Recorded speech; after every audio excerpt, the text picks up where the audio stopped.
My priorities come from listening to the people of Sandy. The top priority for our Sandy residents and our core function as government is public safety. So the core functions of public safety are our police department and our fire department. Those two departments comprise over 53% of our general fund. And that takes a lot of money to hire those police officers, outfit those patrol vehicles, and all the equipment and gear so that they're safe while they're keeping us safe. Our fire department, you've heard a lot this year about our personnel changes that we made, going from 2 hands on a fire engine to 3. That has transformed, definitely leveled up our safety response in the city. I said in my State of the City that I'm taking my marching orders from the people of Sandy, and I'm serious about that.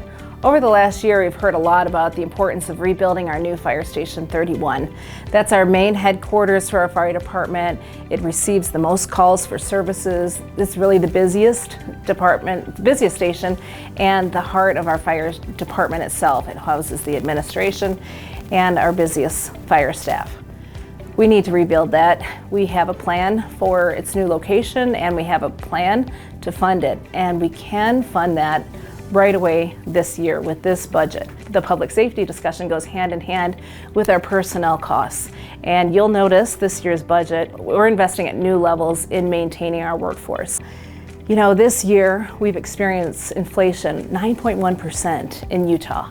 We have the strongest economy in the nation, but no one is immune to inflation, not even city government.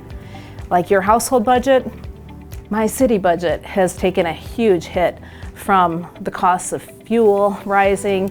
Construction costs have just thrown all of our estimates on construction out the window. I mean, sometimes even doubling what it used to take just a few years ago. We want to keep up, not with the private sector, because let's face it, we won't be able to keep up with the high pay from the private sector.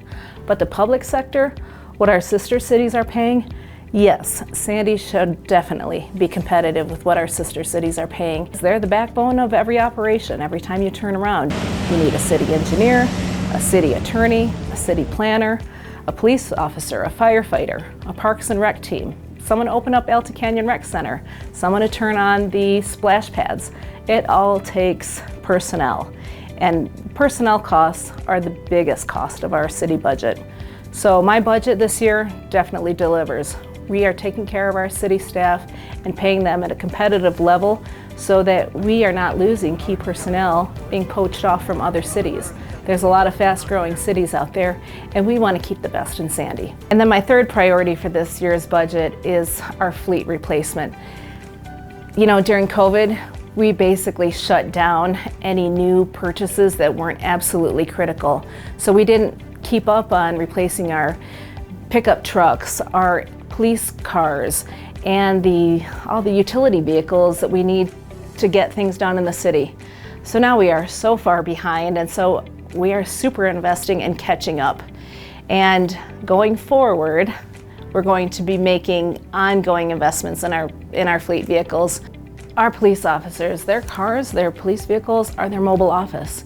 And not only is it a vehicle to get to point A to point B, but it also has to be safe, secure, basically a communication center. And many of our police vehicles, the repair costs and the age of the vehicle are exceeding the value. I'm looking as mayor planning our budget cycle the next 3 to 5 years out. It's not just for the next 12 months.